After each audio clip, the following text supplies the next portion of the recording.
The crystal chandelier above me fractured light into 1,000 tiny stars across the polished marble floor of the Grandview ballroom.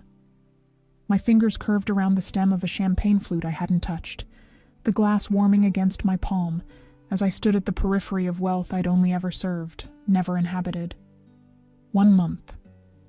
That's how long I'd been James Wilson's executive assistant, managing calendars and correspondence for a man whose silences felt heavier than most people's conversations. The corporate gala sprawled before me like a stage set from another world. Women in gowns that cost more than my yearly salary glided past, their laughter cultured and carefully modulated.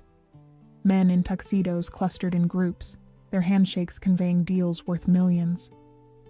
I'd dressed carefully tonight in a simple black dress from a consignment shop, elegant enough to not embarrass my employer, modest enough to remain invisible.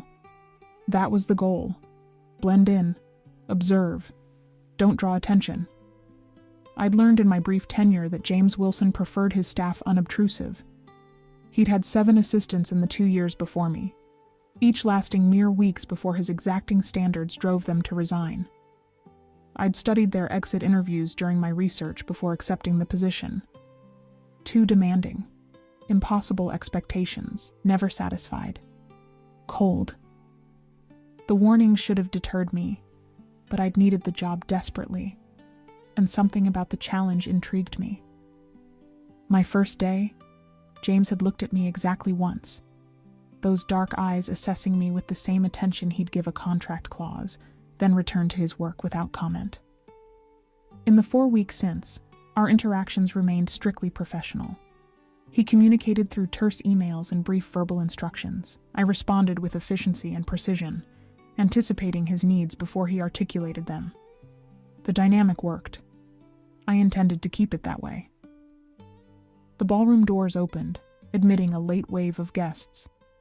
I recognized several from photographs I'd reviewed in preparation for tonight. Wilson Enterprises business associates, potential partners, carefully vetted contacts. My job was simple. Circulate discreetly, remember faces and names, provide James with a detailed debriefing tomorrow morning. Standard corporate reconnaissance disguised as socializing. Champagne? A server materialized at my elbow, offering a fresh glass from an elegant tray. I'm fine, thank you. I kept my voice low, professional. The server moved on, and I shifted position slightly, gaining a better view of the entrance where James stood greeting arrivals. He wore a tuxedo with the same precision he brought to everything else, the fit impeccable, his dark hair styled back from his angular face. At 31, he commanded attention without effort, his presence making lesser men unconsciously defer. I'd noticed details about him over the past month. How he took his coffee black, no sugar. How he read contracts with his left hand pressed flat against the desk, ring finger tapping occasionally when he encountered questionable language. How his jaw tightened almost imperceptibly when his father called, their conversations brief and evidently strained. How he never smiled. Well. A voice interrupted my observations. Wilson's finally brought someone worth looking at to one of these tedious affairs. I turned to find Patrick Taylor approaching, his expression carrying the entitled confidence of men born into money rather than earning it. I'd seen his file. Venture capitalist. Wilson Enterprises potential partner on a tech acquisition. Reputation for aggressive negotiation tactics and wandering hands at company events. Mr. Taylor. I kept my tone neutral, polite. Enjoying the evening? I am now. His gaze traveled over me with undisguised appraisal, the kind that made my skin prickle with discomfort. I don't believe we've met. Patrick Taylor. He extended his hand with the expectation I'd take it.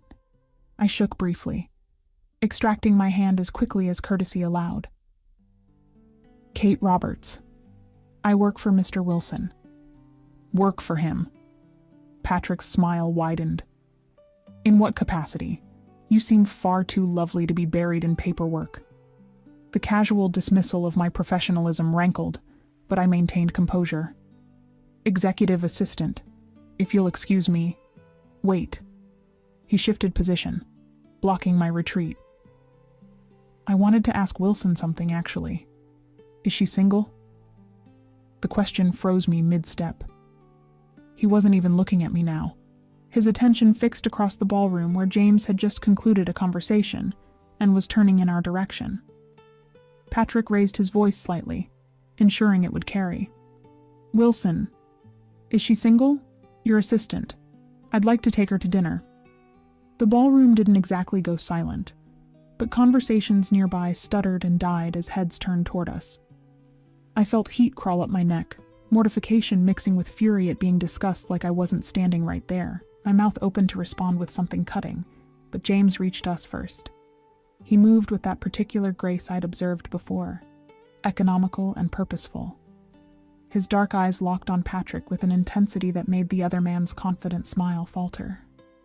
Then James looked at me, and something in his expression shifted. Not softening exactly, but changing in a way I couldn't name. She's mine. The words dropped into the space between us like stones into still water. 2 syllables that reverberated through my chest and apparently through James's consciousness simultaneously, because his eyes widened fractionally, the first genuine surprise I'd ever seen him display. The silence stretched.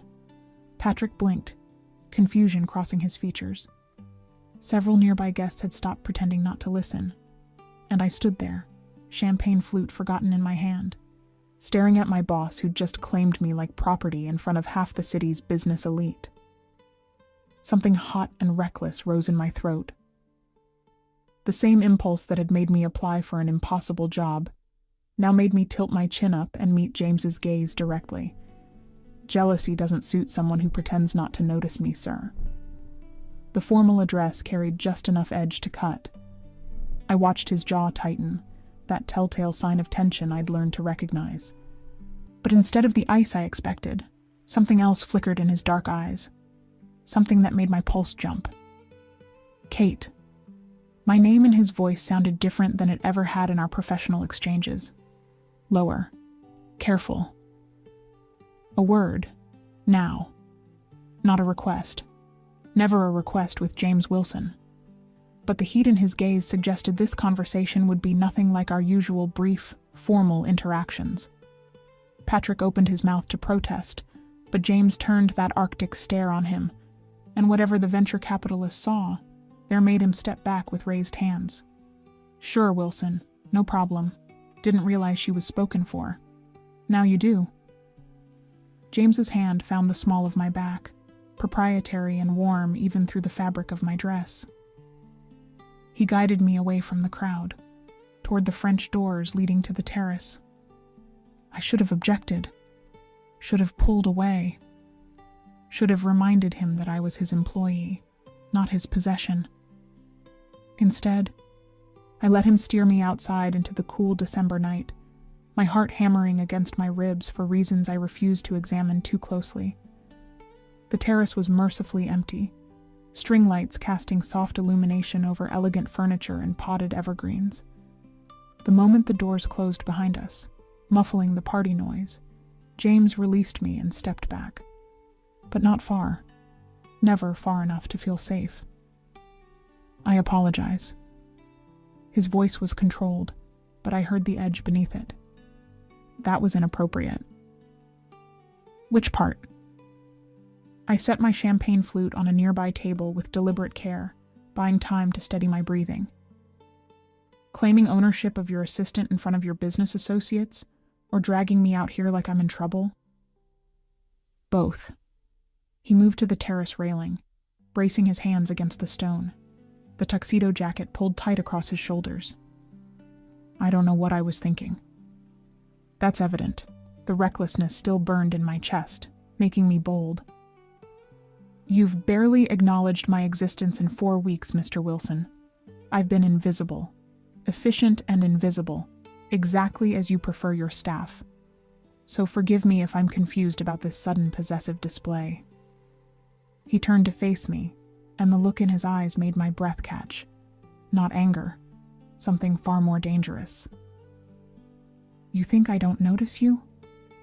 The question was barely above a whisper, but it hit me like a shout. I wrapped my arms around myself against the cold, or maybe against the intensity of his attention.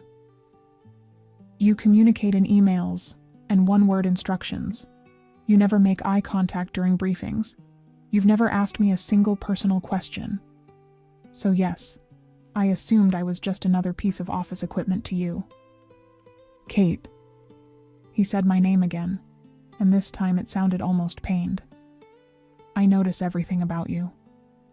The confession hung between us, stark and unexpected. I stared at him, trying to reconcile this man with the cold, distant employer I'd been working for. He took a step closer, then another, until only a few feet separated us. I noticed that you take your coffee with exactly 2 sugars and a splash of cream. That you organize files by color because you think chronologically but need visual cues. That you bite your lower lip when you're thinking. That you wear your grandmother's locket every day under your blouse. That you smile at everyone in this building except me. Each observation felt like a revelation. I'd thought I was invisible, but apparently he'd been watching me with the same attention to detail he brought to everything else. Then why? Because I employ you. His jaw tightened. Because I'm your boss, and any attention beyond professional interest would be inappropriate. Because I have no right to want what I want. And what do you want? The question escaped before I could stop it. Bold, dangerous, crossing every professional line we'd carefully maintained. But his claim in that ballroom had shattered something between us, and I needed to know if I'd imagined the heat in his eyes, or if this impossible thing was real. James closed the remaining distance between us in one stride. His hand came up to cup my face, thumb brushing my cheekbone with unexpected gentleness. This, he said quietly. I want this. Then he kissed me. Not tentatively. Not carefully. With the same focused intensity he brought to every business negotiation, like he'd been thinking about it for far longer than 4 weeks. And now that the dam had broken, restraint was impossible. His mouth moved against mine with certainty, and I responded without thinking, rising on my toes to meet him, my hands finding the lapels of his tuxedo jacket. The kiss lasted seconds or hours, I couldn't tell. When we finally broke apart, both breathing hard, reality crashed back with uncomfortable weight. I was kissing my boss, on a terrace, at a corporate event, where anyone could walk out and see us. I started, but James pressed his forehead against mine, his hands still framing my face. Don't. His voice was rough. Don't apologize. Don't tell me this was a mistake. Don't go back to being invisible. Mr. Wilson. James. He pulled back enough to meet my eyes. When we're alone, it's James. The intimacy of his first name felt more dangerous than the kiss. But I was already falling, already past the point of self-preservation. James, I whispered, testing it. What are we doing? I don't know. His thumb traced my lower lip, and I shivered. But I'm done pretending I don't see you, Kate. I'm done pretending that every time you walk into my office, I don't want to pull you into my lap and find out if you taste as good as I've imagined. Heat flooded through me at his words. This was madness, professional suicide, every corporate handbook violation imaginable. But his dark eyes held mine, and I saw something there I'd never expected to find in James Wilson. Vulnerability. 1 month, I said, my voice steadier than I felt. You've noticed me for 1 month? Longer. He brushed a strand of hair behind my ear. The interview. You walked into my office, looked at me like I was a puzzle to solve rather than a reputation to fear, and told me you'd be the best assistant I'd ever had. I hired you on the spot and spent the next 3 days convincing myself it was because of your qualifications. And the month since? Torture. The word came out bitter. Watching you work watching you be brilliant and efficient and completely unaware that you'd gotten under my skin, trying to maintain distance while wanting nothing more than to close it. So you claimed me in front of everyone. I stepped back, needing space to think. That's not professional interest, James. That's possession. I know. He didn't try to close the distance again, giving me room. And I have no excuse except that watching Taylor look at you like you were available made something snap. I'm sorry.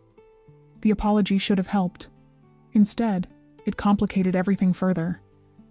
Because despite the impossibility, despite the power imbalance and professional ethics, despite every rational reason to walk away, I didn't want an apology. I need you to understand something. I wrapped my arms around myself again, suddenly cold. I can't be your assistant and your whatever this is. It's not fair to me and it's not sustainable. Pain flashed across his features, quickly masked. I understand. I'll have HR process your transfer first thing Monday. I didn't say I wanted to leave Wilson Enterprises. The recklessness surged again, making me bold. I said I can't be both. So you choose, Mr. Wilson. Keep your perfect assistant who remains professional and invisible, or see where this impossible thing leads. But you don't get both. I moved past him toward the terrace doors, needing to escape before I said something even more dangerous. His hand caught mine, stopping me. Kate. I looked back. His expression was raw in a way I'd never seen, all his careful control stripped away. I choose you. 3 words that changed everything. Monday morning arrived wrapped in the kind of winter sunshine that made Manhattan's glass towers gleam like promises. I stood in my small apartment's bathroom, staring at my reflection and wondering if I looked as different as I felt.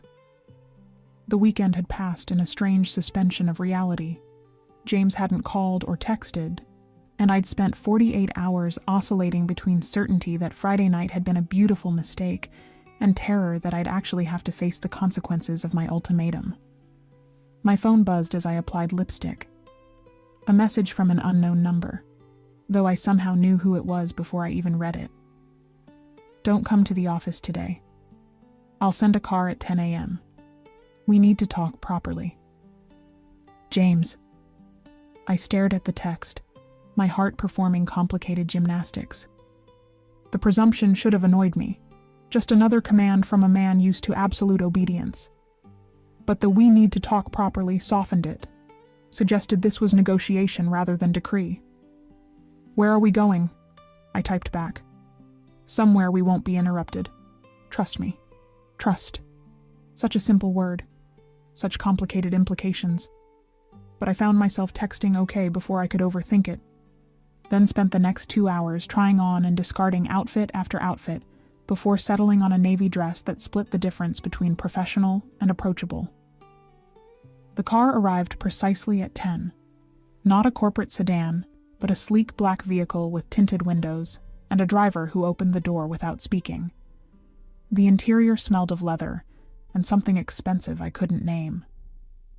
As we pulled into traffic, I noticed we were heading uptown, away from the financial district. My phone buzzed again. Thank you for coming. I know this is unconventional. Everything about this is unconventional, I replied. Where are we going? My apartment. Before you panic, my housekeeper is there. This isn't a seduction attempt. I just need privacy for this conversation. The apartment turned out to be a penthouse overlooking Central Park, all clean lines and floor-to-ceiling windows. The housekeeper, a professional woman in her 50s who introduced herself simply as Margaret, greeted us with coffee service already prepared in the living room, then discreetly vanished. James stood by the windows, still in his suit despite it being mid-morning. He looked like he hadn't slept well, fine tension visible in his shoulders. Thank you for coming, he said, not turning from the view. You keep thanking me. I set my purse on a chair, moving closer, but maintaining distance. Like you expected me to refuse. I would have understood if you had. He finally turned, and the vulnerability in his eyes matched Friday night. What I did at that gala was unforgivable. Claiming you publicly, putting you in an impossible position. You would have been entirely justified in filing a complaint with HR. Is that what you think I want? To file complaints? I crossed my arms, suddenly irritated. I'm not some helpless employee, James. I made my own choice Friday night. I kissed you back. I gave you an ultimatum. Stop acting like I'm a victim of your terrible behavior. Something shifted in his expression. Not quite a smile, but close. You're angry. I'm confused. I moved to the windows, needing to look at something other than him. You spend a month pretending I don't exist, then claim me like property, then reveal you've been watching me the entire time. Now you bring me to your home for some mysterious conversation that apparently requires complete privacy. So yes, I'm a little angry and very confused. I brought you here because I need you to understand what choosing me means. His voice was carefully controlled. And because I need to know if you're sure. I turned to face him. I wouldn't be here if I wasn't sure. You don't know everything. He moved to the coffee service, pouring 2 cups with practiced ease. About me. About my life.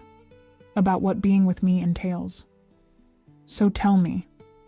I accepted the cup he offered, our fingers brushing briefly. Start with why you have 7 assistants in 2 years who couldn't handle working for you. His mouth quirked slightly. You researched me. Of course I researched you. I research everything. I sipped the coffee, perfect, naturally, and waited.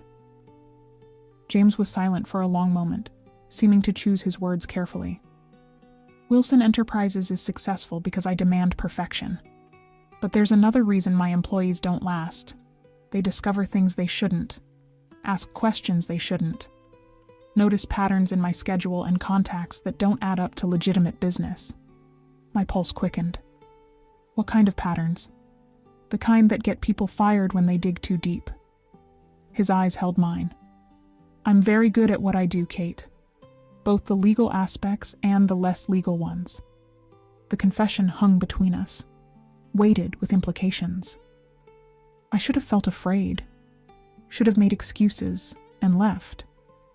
Instead, I felt that strange recklessness again, the same impulse that had made me challenge him Friday night. I'm not naive. I set my coffee down with deliberate care. I know Wilson Enterprises operates in gray areas. The offshore accounts and the financial records. The business partners with questionable backgrounds. The meetings you take in cash-only establishments. I'm your assistant, James. I see everything. His expression transformed from guarded to shocked. You knew? I suspected from day one. You confirmed it just now. I moved closer, tilting my head to study him. Did you think I'd run screaming or file reports to authorities? I thought you'd do the smart thing and distance yourself. His hand came up to cut my face, thumb brushing my cheekbone. Instead, you're standing here looking at me like I'm still worth choosing. Maybe I'm not as smart as you think. I leaned into his touch, letting my eyes close briefly. Or maybe I see something in you that you don't see in yourself. Kate. My name was almost a prayer. I'm not a good man. I don't need you to be good. I opened my eyes, holding his gaze. I need you to be honest. With me, with yourself. Can you do that? The kiss was his answer, and this time there was no public event to interrupt us. His mouth moved against mine with the same certainty as Friday night, but deeper, more thorough. His hands slid into my hair, tilting my head for better access. I rose on my toes, wrapping my arms around his neck, tasting coffee and something uniquely James. When we finally broke apart, both breathing hard, he rested his forehead against mine. I need to tell you something else. His voice was rough. About the company, about me. Okay. I tried to step back to give him space, but his hands on my waist kept me close. I'm not just an entrepreneur who bends rules. Wilson Enterprises is legitimate, but it's built on a foundation that isn't. My father. He paused, jaw tightening. My father was part of an organization, East Coast Operations. When he decided to retire, I inherited not just his business, but his connections, his obligations. Understanding dawned cold in my chest. The Mafia. We don't call it that anymore. The ghost of a bitter smile. But yes, I've spent the last 5 years transitioning everything legitimate, building real businesses, distancing myself from the old ways. But some connections can't be severed. Some obligations remain. Is that why Patrick Taylor backed off so quickly Friday night? The pieces clicked together. He recognized what you are? He recognized what claiming you publicly meant. James's hands tightened on my waist. In my world, when a man claims a woman in front of witnesses, it's a declaration. It means she's under his protection, untouchable. Mine. The possessive pronoun should have bothered me. Instead, it sent heat curling through my stomach. And if I hadn't given you an ultimatum? If I'd just pretended Friday night didn't happen? I would have respected your choice. His dark eyes held mine. But I would have watched you every day, wanting what I couldn't have, until one of us broke. So you chose me to avoid torture? I couldn't quite keep the edge from my voice. I chose you because the thought of anyone else touching you, looking at you, being with you, made me want to burn the entire city down. The raw honesty in his confession stole my breath.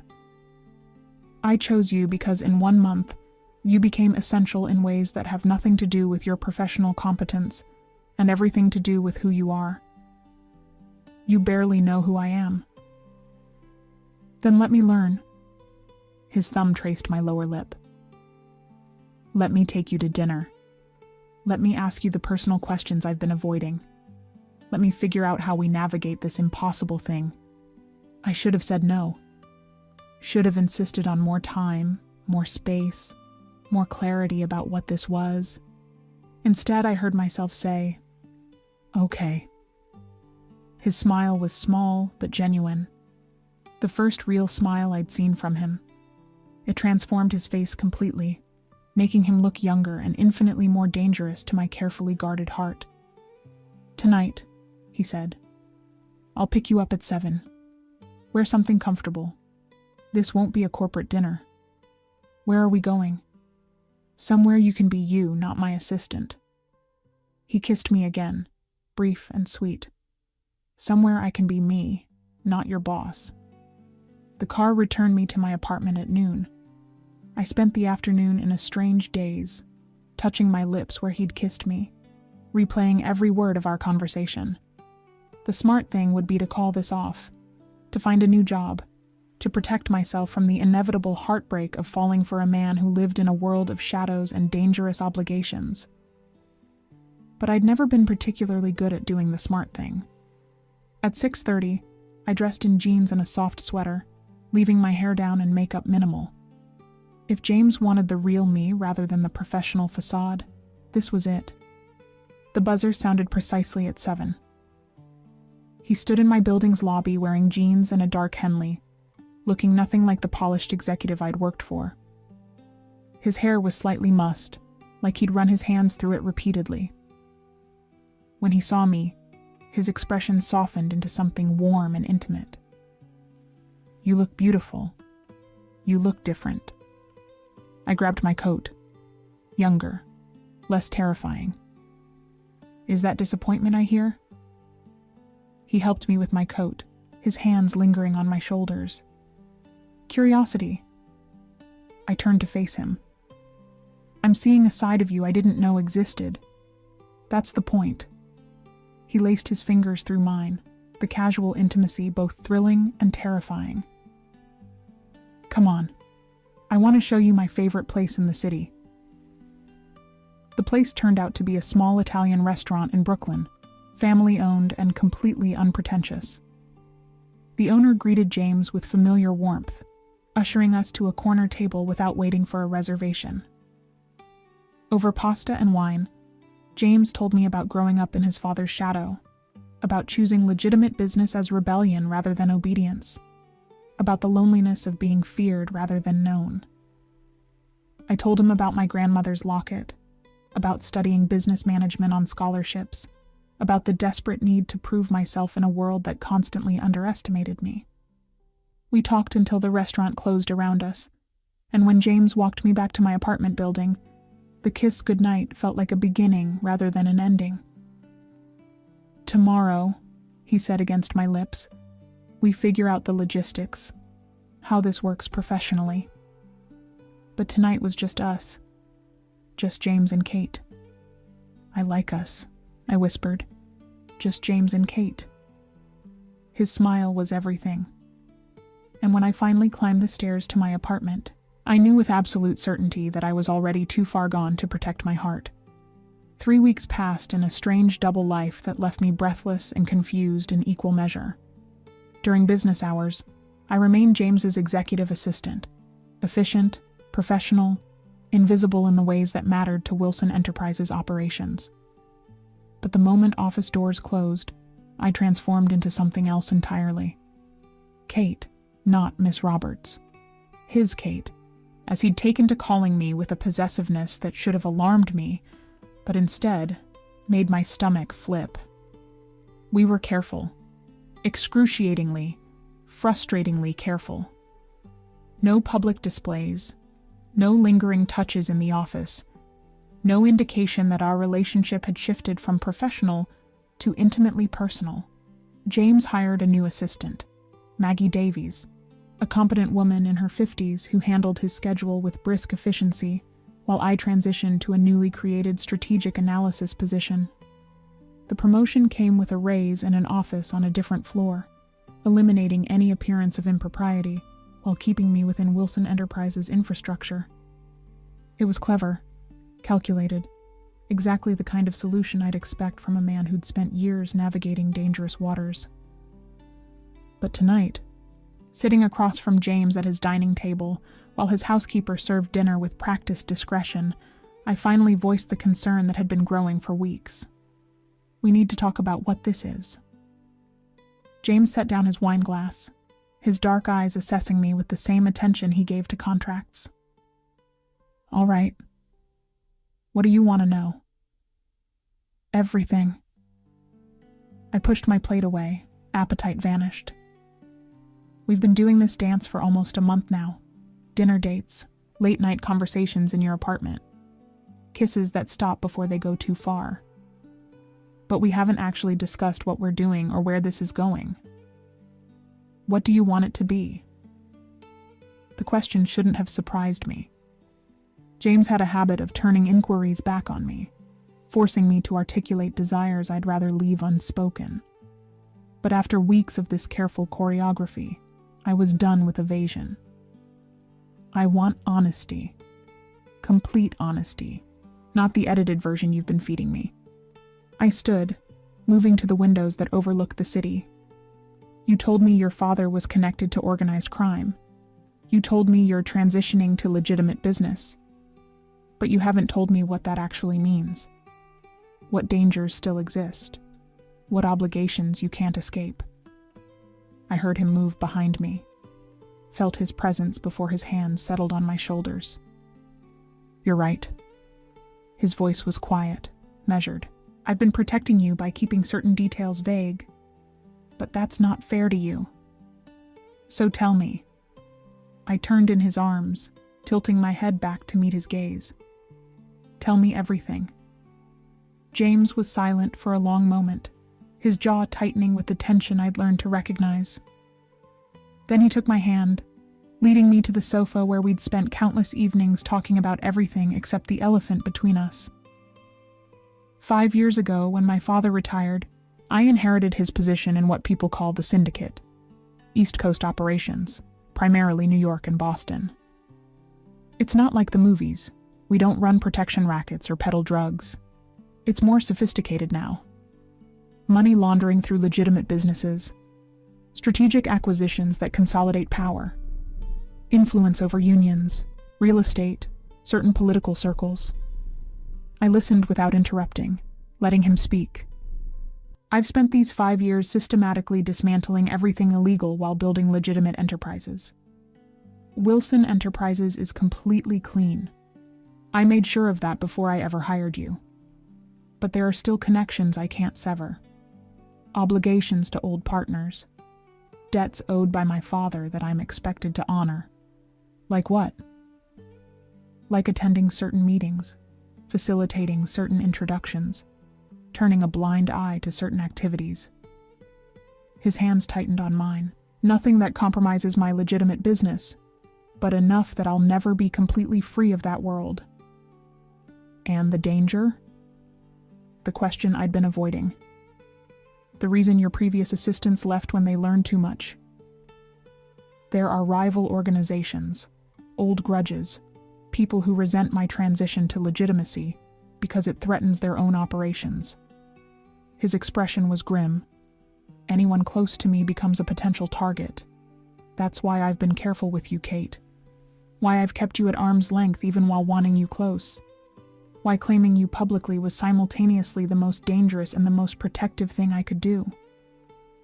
Understanding clicked into place. Because making it clear I'm yours means anyone who touches me answers to you. Exactly. His thumb traced circles on my palm.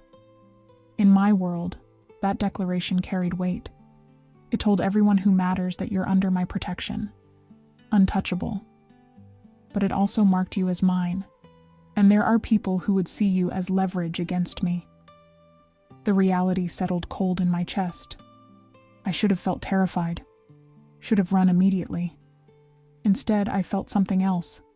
A strange calm that came from finally understanding the full picture. Why me? The question emerged quieter than intended.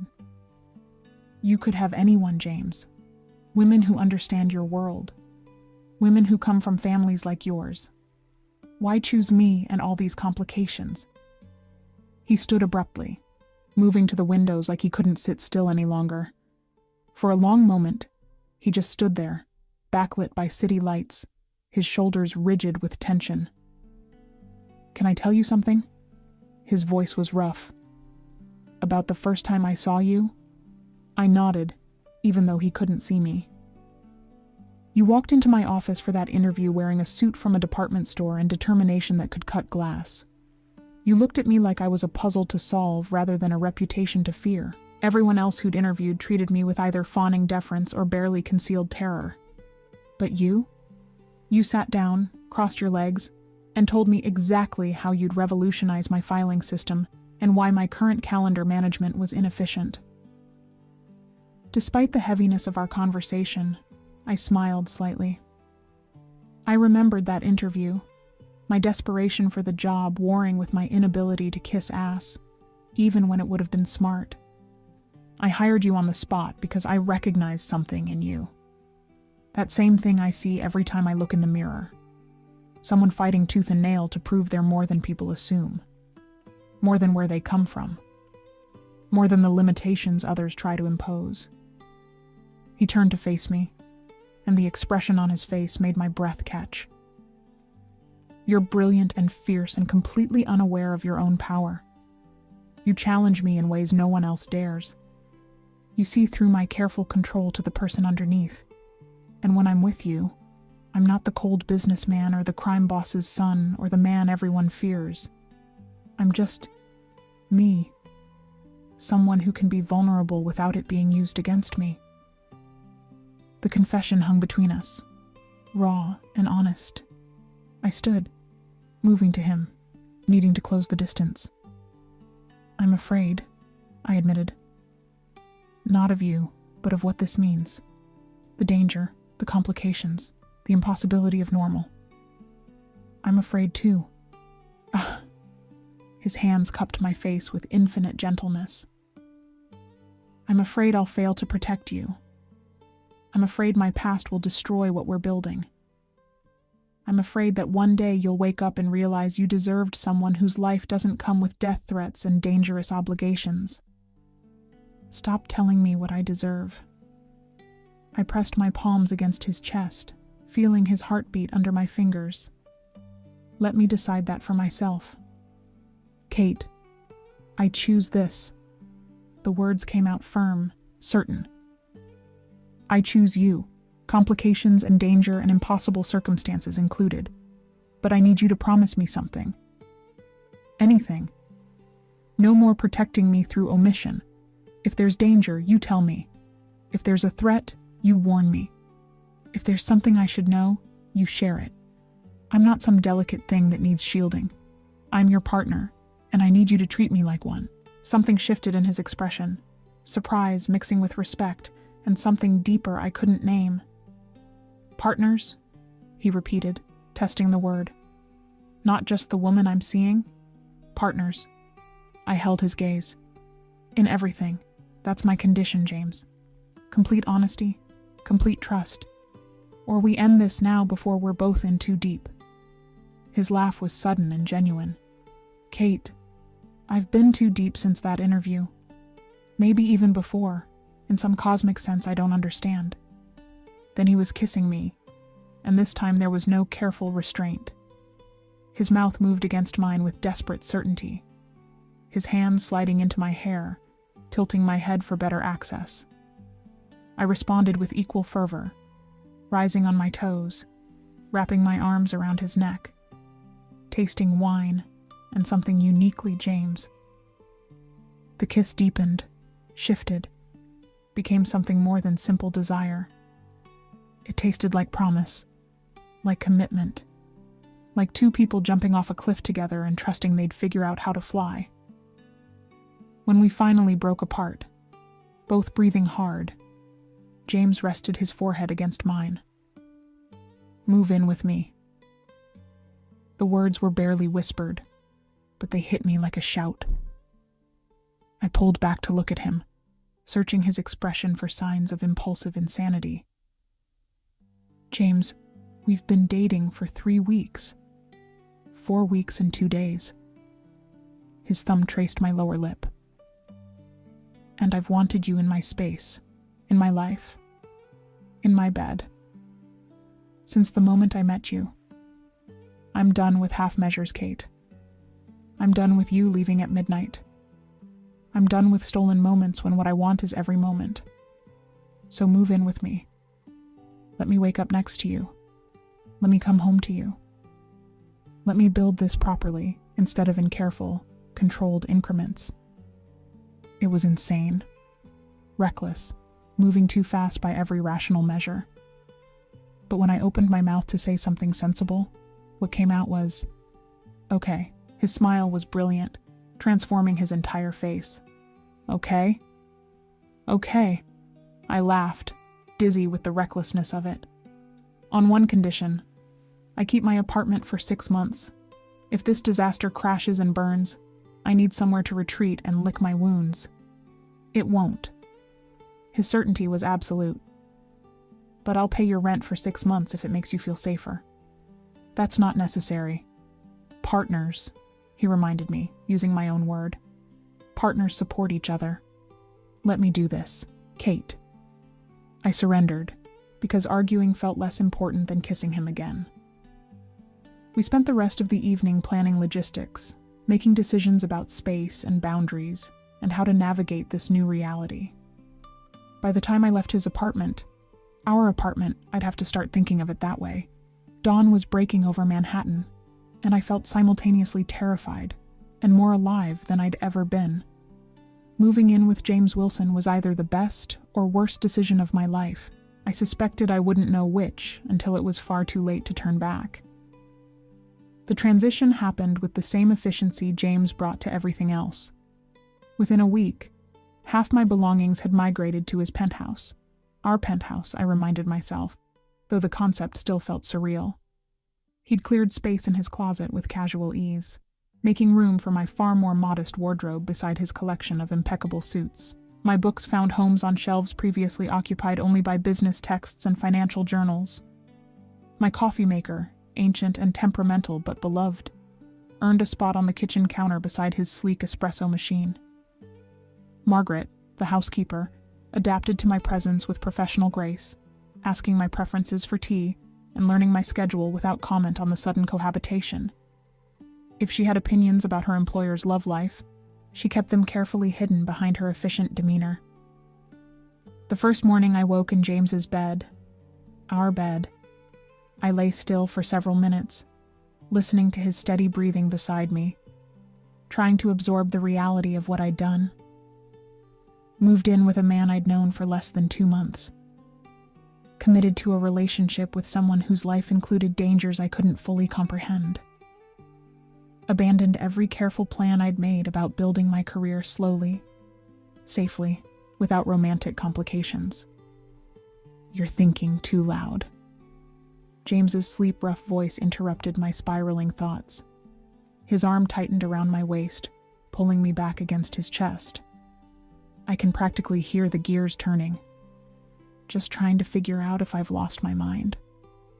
Probably. His lips pressed against my shoulder, warm through the thin silk of the nightgown he'd bought me. One of dozens of small luxuries he kept introducing into my life despite my protests. But if it helps, I lost mine first. I turned in his arms to face him. In the early morning light, with his hair mussed and his face soft with sleep, he looked younger, more vulnerable. Nothing like the cold businessman who'd interviewed me months ago. "No regrets?" I asked, needing to hear it. "Not one." His hand cupped my face with that gentleness that always surprised me, given his reputation for ruthlessness in business. "You?" Before I could answer, his phone buzzed on the nightstand. He ignored it, keeping his attention fixed on me, but it buzzed again, then again. The insistence suggested urgency. "Answer it," I said, resignation settling in my chest. This was our reality. Emergencies and obligations that wouldn't wait for convenient timing. James grabbed the phone, his expression shifting from annoyed to tense as he read the screen. "I need to take this. It's Christopher. Christopher Evans." I'd learned the name over the past weeks as James gradually introduced me to the players in his complicated world. A rival family's second son, known for aggressive expansion and a particular talent for finding people's pressure points. James kissed me briefly before rolling out of bed and walking to the windows to take the call. I watched his shoulders tighten, his jaw clench with familiar tension as he listened to whatever Evans was saying. The conversation was brief, conducted in those careful, neutral tones that meant danger. "I need to meet him tonight." James returned to bed, but didn't relax, sitting against the headboard with tension vibrating through his frame. "There's a situation developing. Territorial dispute that could escalate if we don't handle it correctly." Define, handle it correctly. His eyes met mine, and I saw the war between protection and honesty playing out behind them. I'd made him promise complete transparency, and now he was testing whether I'd meant it. "There's a shipping operation we both have interest in. Evans thinks I'm trying to edge him out. He's threatening retaliation unless we renegotiate terms." "And by retaliation, you mean?" "Violence, probably. Maybe against our legitimate business holdings. Maybe against people I'm associated with." His hand found mine, lacing our fingers together. "That's why I need to meet with him. Show we're willing to negotiate. De-escalate before it becomes something worse." "Take me with you." James's expression transformed to shock, then adamant refusal. "Absolutely not. Kate, these meetings aren't social occasions. They're dangerous." "Exactly, which is why I should be there." I sat up, pulling the sheet around myself. "You told me claiming me publicly was protective because it established I was yours. But if I'm never seen with you, if I'm always hidden away, how does that protection actually work?" "It works because people know hurting you means answering to me." His voice carried an edge of warning. "You don't need to be physically present for that." "Maybe not. But I need to understand your world if we're going to make this relationship work. I need to see what you deal with, not just hear about it secondhand." I squeezed his hand. "Partners, remember? Complete honesty, complete trust. That goes both ways." For a long moment, James was silent, his dark eyes searching my face for something I couldn't name. Then he exhaled roughly, running his free hand through his hair. "This is a terrible idea." "Probably. But you're going to say yes anyway, aren't you?" His smile was reluctant but genuine. "You're impossibly stubborn. Has anyone ever told you that? You hired me specifically because I'm stubborn. Don't complain now." The meeting took place that evening in a restaurant I recognized from James's previous business dinners. But this time, the private room in the back carried different weight. Christopher Evans sat at the head of the table with two men I assumed were bodyguards flanking him.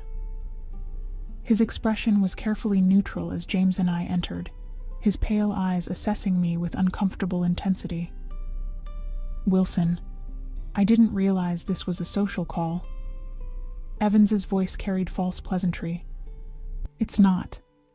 My girlfriend wanted to understand my business better.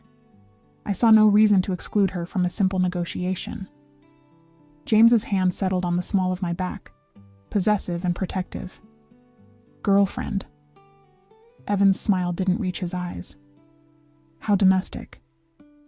Does she know what kind of business we're really discussing?" "I know enough." I kept my voice steady, despite my racing pulse. "James told me there's a territorial dispute over shipping operations. Seems like something rational people could resolve through conversation rather than threats."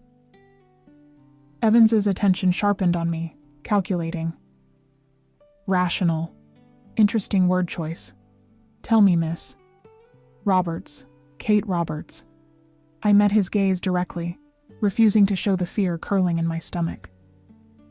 "Miss Roberts, do you know what happens when people interfere in matters they don't understand?"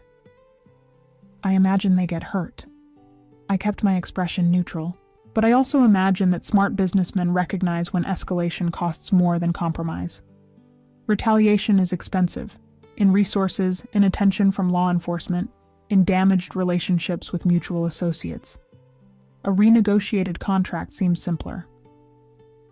Something flickered in Evans's expression. Surprise, maybe, or reluctant respect. Beside me, I felt James's hand tighten on my back, though whether in pride or panic, I couldn't tell. "You have an interesting girlfriend, Wilson." Evans leaned back in his chair. "Educated in business?" "Strategic analysis." I didn't elaborate, letting him draw his own conclusions. The conversation shifted then, moving into actual negotiation territory. I remained mostly silent, observing dynamics and power plays as James and Evans circled each other verbally, testing boundaries and establishing terms. What struck me most was how similar it was to legitimate business negotiations I'd observed. The same careful language, the same strategic concessions, just with higher stakes and more dangerous consequences for failure. By the time we left 2 hours later, James had secured a compromise that gave Evans expanded territory in exchange for reduced percentage takes on shared operations. It wasn't everything either man wanted, but it was workable, a foundation for peace rather than war. In the car back to the penthouse, James was silent for several long minutes. I watched the city lights blur past the tinted windows, trying to process what I'd just witnessed. "You could have gotten yourself killed." His voice was quiet, but carried an edge of fury I'd never heard directed at me before. But I didn't. I turned to face him. I helped, actually. Evans respected me speaking up. It shifted the dynamic. Or it made you a target. James's jaw was tight. "Kate, these people aren't rational businessmen you can analyze like a case study. They're dangerous. They see weakness and exploit it. They see something valuable and try to take it." "Is that what you think I am?" "Valuable." The question came out sharper than intended. "You're everything." The confession was raw. "Which is exactly why I can't lose you to my own stupidity. Bringing you tonight was a mistake. Stop." I reached for his hand, forcing him to look at me. "Stop protecting me from your life while claiming we're partners. You can't have it both ways, James. Either I'm in this completely, with full understanding of the dangers and complications, or I'm just another person you need to shield. Which is it? His expression was anguished in the dim light. I don't know how to do this, how to let you in without putting you at risk. Then we figure it out together. I laced our fingers together. But you don't get to decide unilaterally that I'm too delicate for your world. I'm stronger than you think. I know you are. His thumb traced circles on my palm. That's what terrifies me. When we arrived back at the penthouse, James pulled me close the moment the elevator doors closed, his mouth finding mine with desperate intensity. The kiss tasted like fear and frustration, and something deeper. The terror of loving someone in a world where love could be weaponized. We made love that night, with an urgency that felt like claiming, like reassurance, like two people trying to convince themselves that this impossible thing could actually work. Afterward, tangled together in sheets that cost more than my first car, I listened to James's heartbeat slow as he drifted toward sleep. I meant what I said earlier. His voice was drowsy but firm. You're everything, Kate, which means I'll spend every day trying to be worthy of the trust you've placed in me. You already are, I whispered, though I wasn't sure if he heard me before sleep claimed him. I lay awake long after, watching city lights paint patterns on the ceiling, trying to ignore the cold certainty settling in my chest. Tonight had shown me the reality of James's world, the danger, the careful navigation of violence, the constant threat assessment. And while I'd meant every word about being partners, about choosing this life with him, I couldn't quite silence the small voice asking if love was enough to survive in a world built on power and fear. Outside, the city hummed with its usual nighttime symphony. Somewhere out there, Christopher Evans was making calculations of his own. And in the safety of James's arms, I tried not to think about what those calculations might mean for us. 6 months passed in a blur of normalcy, punctuated by reminders that my life was anything but typical. I settled into the penthouse fully, my initial caution about keeping my old apartment gradually fading as James's space became genuinely ours. I learned his routines, his preferences, the small rituals that made up our domestic life. Coffee together each morning before he left for the office. Late dinners where we discussed our days with careful omission of details too dangerous to speak aloud. Weekends spent in comfortable silence, reading or working side by side, or exploring the city together like normal couples. But normal was an illusion we both maintained through deliberate effort. Because underneath the surface domesticity, James's world continued spinning with its own dangerous momentum. I'd become familiar with the players, the rivals who circled Wilson Enterprises looking for weakness, the old family connections James couldn't completely sever, the legitimate business partners who suspected, but never confirmed what they were really dealing with. I learned to read the tension in James's shoulders when certain names appeared on his phone. Learned which meetings he came home from, exhausted versus energized. Learned the difference between productive negotiation and dangerous standoff. And gradually, I'd carved my own space in his empire. My strategic analysis position at Wilson Enterprises had evolved into something more substantial. I reviewed contracts for potential pitfalls, identified business opportunities, advised on acquisitions and partnerships. James consulted me increasingly on decisions both legitimate and borderline, valuing my outside perspective and analytical approach. You see patterns I miss, he'd told me one evening, reviewing a particularly complex real estate deal, because you're not trained to think like them. You think like a scholar analyzing systems, rather than a player within the game. It makes you dangerous in the best possible way. Dangerous. The word followed me everywhere lately. It was a Thursday in late June when everything shifted. I was working from home, reviewing quarterly reports for Wilson Enterprises' shipping subsidiary, when my phone rang with an unknown number. Hello? Miss Roberts. The voice was cultured, male, unfamiliar. My name is Lawrence Blackwood. I'm an attorney representing certain interests that overlap with Wilson Enterprises. I sat straighter, immediately alert. James had taught me to be wary of unexpected calls, especially from lawyers. I'm not authorized to discuss Wilson Enterprises business without Mr. Wilson's consent. This isn't about business, it's about you. A pause. Specifically, your relationship with James Wilson and what that relationship means for your safety. Cold prickled down my spine. I don't know what you're implying. I'm implying nothing. I'm stating facts.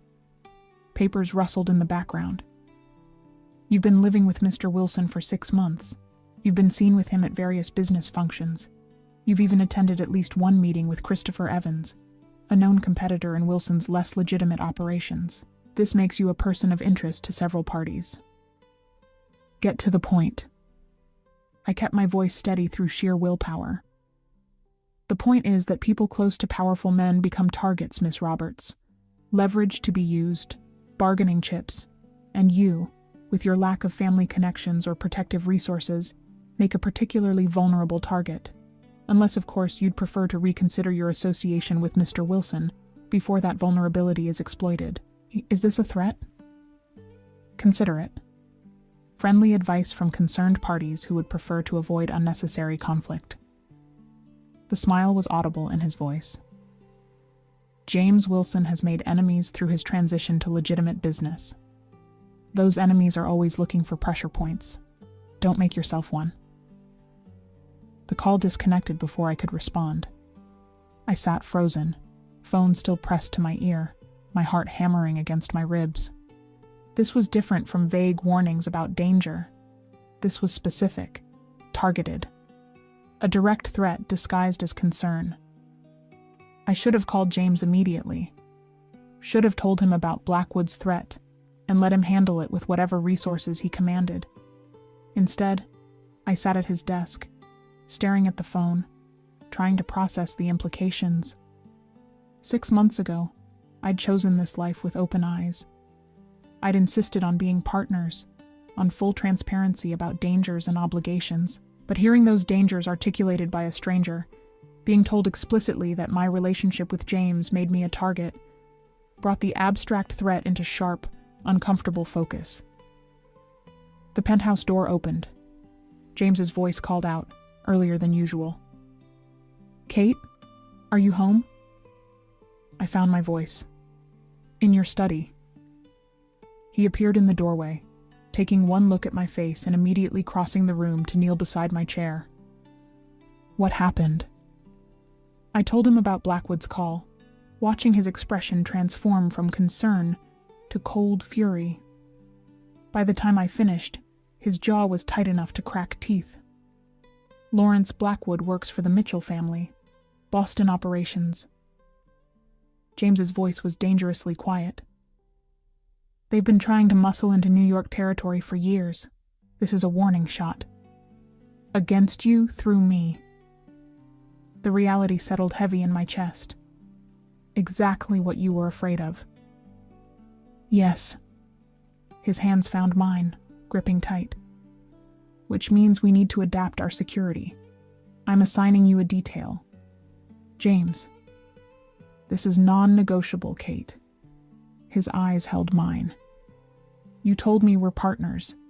Partners protect each other. That means you accept protection even when it's inconvenient or uncomfortable. Understood? I wanted to argue. Wanted to insist I could handle myself, that bodyguards were excessive, that this would disrupt my entire life. But looking at his face, seeing genuine fear beneath the fury, I couldn't. Understood. The security detail materialized the next day. 2 professionals, a man named Marcus and a woman named Rachel, who maintained discreet distance while ensuring I was never truly alone. They accompanied me to the office, to meetings, to coffee with friends. Their presence was simultaneously reassuring and suffocating. I feel like a Mafia princess in a movie, I told James one evening, watching Rachel stationed casually near the penthouse entrance. Except, I didn't sign up for this role. You signed up the moment you moved in with me. His arms came around me from behind, chin resting on my shoulder. I know it's difficult, But the alternative is you being vulnerable, and I can't accept that. The alternative is me living my life without being constantly monitored. Kate. He turned me to face him. The Mitchells don't make empty threats. Blackwood's call was a warning that they're watching you, looking for opportunities. Until we resolve this situation, security isn't optional. And how do we resolve it? What does that even mean? It means I meet with the Mitchells, establish clear boundaries, make it unequivocally clear that touching you means war they can't afford. His expression was grim. It means reinforcing what I established at that gala months ago, that you're mine, and anyone who harms you answers to me. The possessive declaration should have bothered me. Instead, it made something fierce and warm bloom in my chest, because beneath the territorial language was genuine fear for my safety. Love expressed through the only vocabulary James's world understood. The meeting with the Mitchells happened 2 weeks later. James wanted me nowhere near it, but I'd insisted on the same argument as before. If I was truly his partner, I needed to understand these situations fully. The compromise was that I'd stay at the penthouse with Marcus and Rachel, while James met with Mitchell leadership at a neutral location. I spent those hours pacing the living room, jumping at every notification on my phone, imagining worst-case scenarios. When James finally returned at midnight, exhausted but unharmed, relief flooded through me so intensely I nearly collapsed. "It's handled." He pulled me into his arms, holding tight. The Mitchells backed off. "Agreed to respect our territory and leave you alone." "What did you promise them?" "Access to certain European shipping routes I've been developing. It was worth the concession to ensure your safety." His hand cupped my face. "You're worth any concession, Kate." I wanted to believe it was over, wanted to accept his reassurance and move forward. But something in his expression suggested complications he wasn't sharing. "What else?" I pulled back to study his face. "There's something you're not telling me." James was silent for a long moment, internal war visible in his eyes. Then he sighed, leading me to the sofa. "The Mitchells agreed to leave you alone, but they made it clear they see my relationship with you as weakness, evidence that I've gone soft, that I'm prioritizing personal attachments over business. Other families will see it the same way, which means I need to demonstrate strength elsewhere, be more aggressive in other negotiations, show that protecting you doesn't mean I'm vulnerable. You mean become more dangerous to prove you're still dangerous." The reality was bitter. "I've made you a target too, in a different way." "No." His hand found mine, lacing our fingers together. "You've given me something worth protecting. There's a difference. Before you, I had nothing to lose except business interests and reputation. Now I have something infinitely more valuable. That doesn't make me weak. It makes me more careful and more ruthless about eliminating threats." The logic was twisted, but somehow made sense within James's world. I was both his greatest vulnerability and his motivation for being uncompromising. The thing that could destroy him, and the thing worth destroying others to protect. "I don't know if I can live like this," the confession escaped quietly. "Always wondering if loving you puts you at risk, or puts me at risk. Always calculating security implications instead of just existing." "I know." He pulled me against his chest, and I felt his heartbeat steady beneath my ear. "But I also know I'm not letting you go. So we figure out how to navigate this together. How to build a life that acknowledges the dangers without being consumed by them. How to love each other despite the complications rather than because they don't exist." I tilted my head back to look at him. "You've never said that before." "Said what?" "That you love me." His expression softened into something vulnerable and unguarded. "I've loved you since you walked into that gala and called me out for jealousy in front of everyone. Maybe even before. I just didn't have the language to admit it until now. I love you too." The words felt simultaneously enormous and insufficient. Even though you're impossible and dangerous and your world is insane. His laugh was soft. Especially because of those things, I suspect. You don't do anything the easy way, Kate Roberts. Neither do you, James Wilson. We sat there in the quiet penthouse, holding each other, as the city glittered below.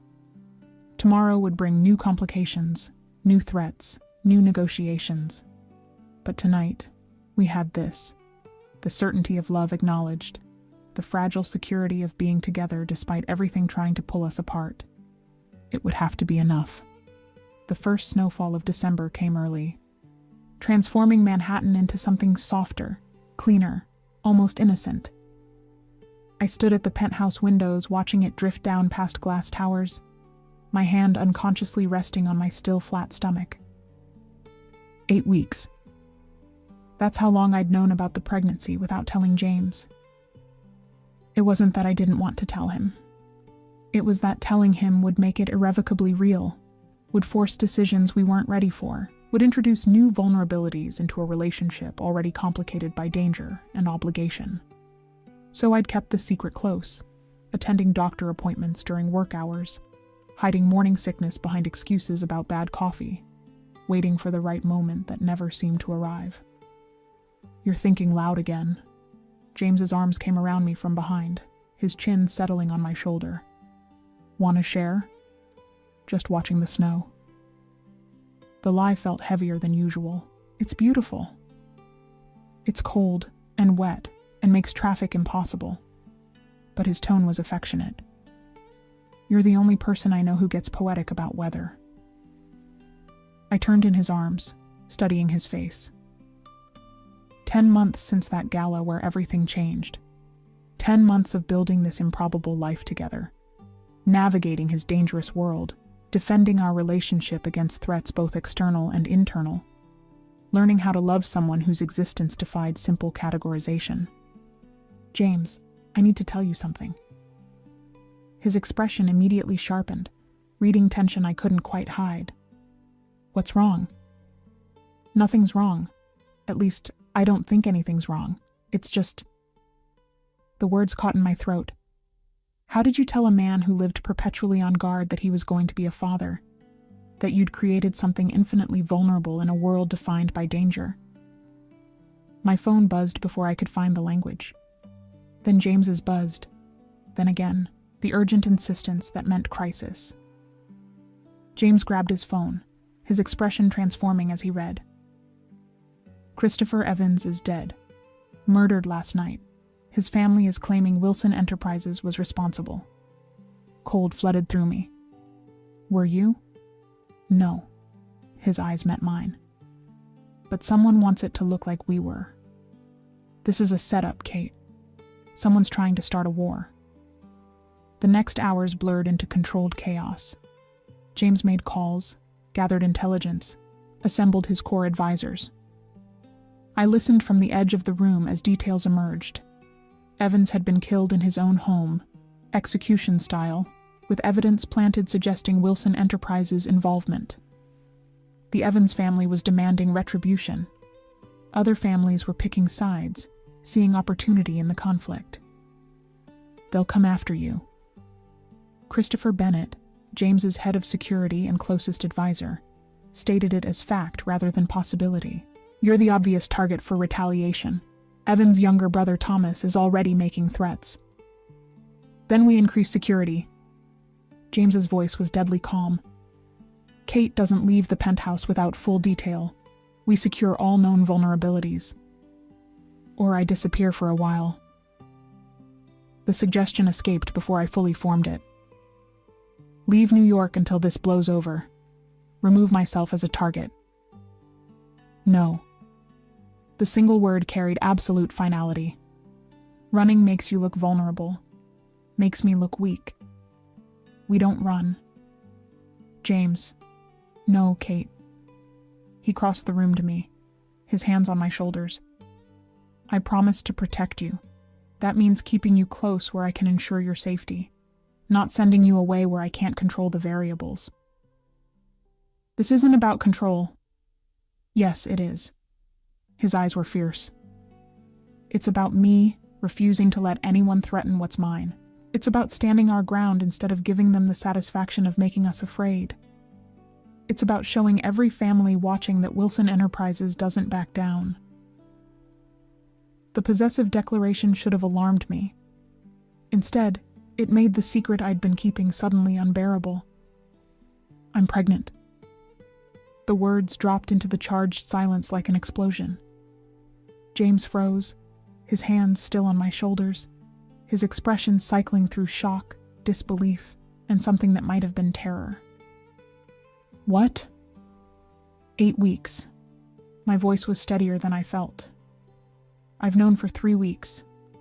I was trying to find the right time to tell you, but there never seemed to be a right time. And now someone's murdered Christopher Evans and framed you for it, and your world is imploding, and... He kissed me, cut off my spiraling explanation with his mouth on mine, fierce and claiming. When we broke apart, his forehead pressed against mine, his breathing ragged. You're pregnant. Testing the words. We're having a baby. Yes. I searched his face for the reaction beneath shock. I know this is terrible timing. I know it makes me an even bigger target. I know it complicates everything. It's perfect. His hands moved to frame my face, thumbs brushing my cheekbones. Terrifying and impossible and absolutely perfect. James, did you hear the part about terrible timing? Someone just framed you for murder. There's going to be a war. This is possibly the worst moment in history to be pregnant with your child. Or the best. His smile was small but genuine. Because now I have 2 people worth fighting for instead of 1. 2 reasons to end this quickly and decisively rather than letting it drag out. I wanted to argue with his logic, point out that pregnancy made me vulnerable rather than strong. But looking at his face, seeing joy mixed with determination, mixed with fierce protectiveness, I couldn't find the words. We need to move you somewhere more secure. Christopher Bennett's voice interrupted our moment. The penthouse is defensible but not ideal for extended siege. Agreed. James's arm came around my waist, pulling me against his side. The Connecticut property, full security team, medical staff on standby given Kate's condition. I'm not an invalid, I protested. Being pregnant doesn't mean I need medical staff hovering. It means you're carrying something infinitely precious in a situation where stress and danger are constants. James's tone left no room for argument. We're not taking chances, Kate. Not with this. The Connecticut property turned out to be an estate an hour outside the city. Sprawling, isolated, surrounded by security measures both visible and concealed. James moved us there within 24 hours, establishing a war room in the main house, while keeping me in a guest cottage that felt more like a luxury prison. I spent the first week pacing, restless and frustrated, watching through windows as James conducted strategy sessions I wasn't permitted to attend. My security detail had tripled. Rachel and Marcus now had reinforcements, ensuring I was never alone, never unguarded, never allowed to forget that I was a target worth protecting. This is insane, I told James when he finally came to the cottage late one evening, exhausted from hours of negotiation. I'm going crazy here. I can't work. I can't help. I'm just sitting in comfortable imprisonment waiting for you to resolve a crisis I'm apparently too delicate to assist with. You're carrying our child in the middle of a war someone engineered specifically to create chaos. He pulled me into his arms, and I felt the tension vibrating through his frame. Forgive me if I'm being overprotective. Overprotective is monitoring my phone. This is something else entirely. I pulled back to look at him. Partners, remember? Complete honesty, complete trust. That was our deal. The deal was made before someone framed me for murder and put a target on your back. His jaw tightened. Everything's different now. Nothing's different. The danger was always there. We just have more concrete evidence of it. I moved to the windows, looking out at the estate grounds. You can't protect me from your world by hiding me from it, James. That was never going to work. Then what do you want? I want to help. I turned to face him. I want to use my skills to analyze this situation and find weaknesses. I want to be part of the solution instead of the problem you need to manage. I want to be your partner instead of your possession. Something shifted in his expression. You think that's how I see you? As a possession? I think you love me. I chose my words carefully. But I also think you define protection as control, as removing variables and eliminating threats, and keeping me locked in a beautiful cage where nothing can touch me. And while I appreciate the sentiment, I can't live like that. The silence stretched between us, heavy with truths we'd been avoiding for months. Outside, snow had started falling again, obscuring the grounds in white. I'm terrified. The confession came out rough. Of losing you. Of failing to protect you and our child. Of making a mistake that cost me everything that matters. So yes, I'm trying to control the situation because control is all I know. It's how I've survived in this world. But you're right. You're not a problem to be managed. You're the woman I love, and you deserve better than to be hidden away like something fragile. I crossed to him, taking his hands in mine. Then let me help. Let me be part of this. All right. He exhaled slowly, surrendering control with visible effort. But on my terms. You work from here, not the main house. You have full security detail at all times. And if the situation escalates, if threats become immediate, you follow Christopher's instructions without argument. Those are my conditions. Deal. Relief flooded through me. Now tell me everything about Evan's murder and who benefits from framing you. We spent the next 3 hours reviewing evidence, analyzing patterns, identifying players who might have engineered the setup. My strategic analysis skills, unused for weeks, kicked in with relief as I mapped connections and motivations. By midnight, we'd developed a theory. The Mitchell family, still resentful of concessions James had forced months ago, had orchestrated Evan's death to both eliminate a competitor and destabilize Wilson's position. It's elegant in a twisted way, I said, studying the diagram we'd created. They remove Evans, frame you, and then step in as peacemakers when both families are weakened by conflict. They gain territory without firing a shot, which means we need proof before accusing them. James rubbed his eyes, exhaustion evident. And proof is difficult when they've had time to cover their tracks. Not impossible, though. An idea was forming. The Mitchell family has a logistics operation in New Jersey. I reviewed their financial records months ago when we were considering a partnership. They have patterns, specific contractors they use, specific routes they prefer. If they orchestrated this, there will be traces in those patterns, anomalies in the days leading up to Evan's death. James's expression sharpened. Can you find those traces? Give me access to the right databases in 3 days. I'll find them. It took 4 days rather than 3, working late into the nights, while James coordinated with allies and managed increasingly hostile negotiations with the Evans family. But I found what we needed. Payments to a contractor with connections to Evans' security team, travel records showing Mitchell operatives in New York the week of the murder, communication patterns that revealed coordination timing. The proof wasn't absolute, but it was substantial.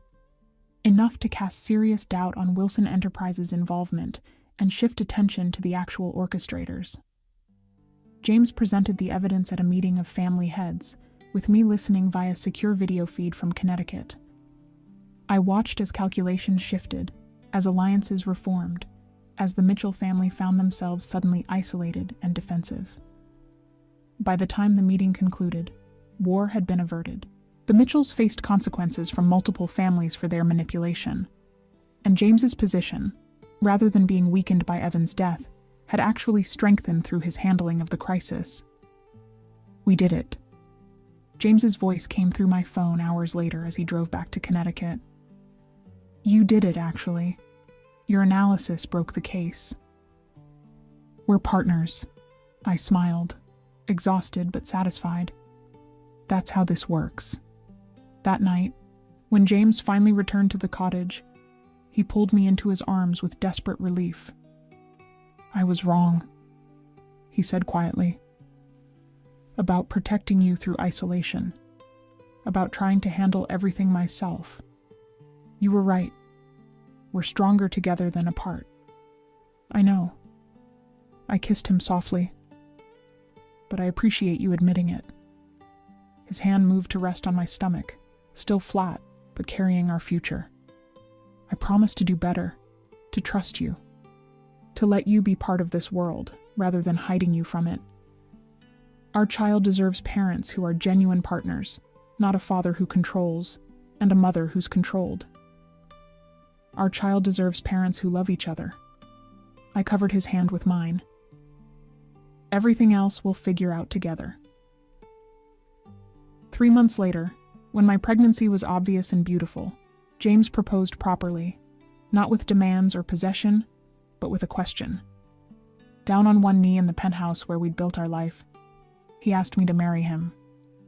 To be his wife, his partner, his equal in all things. I said yes without hesitation.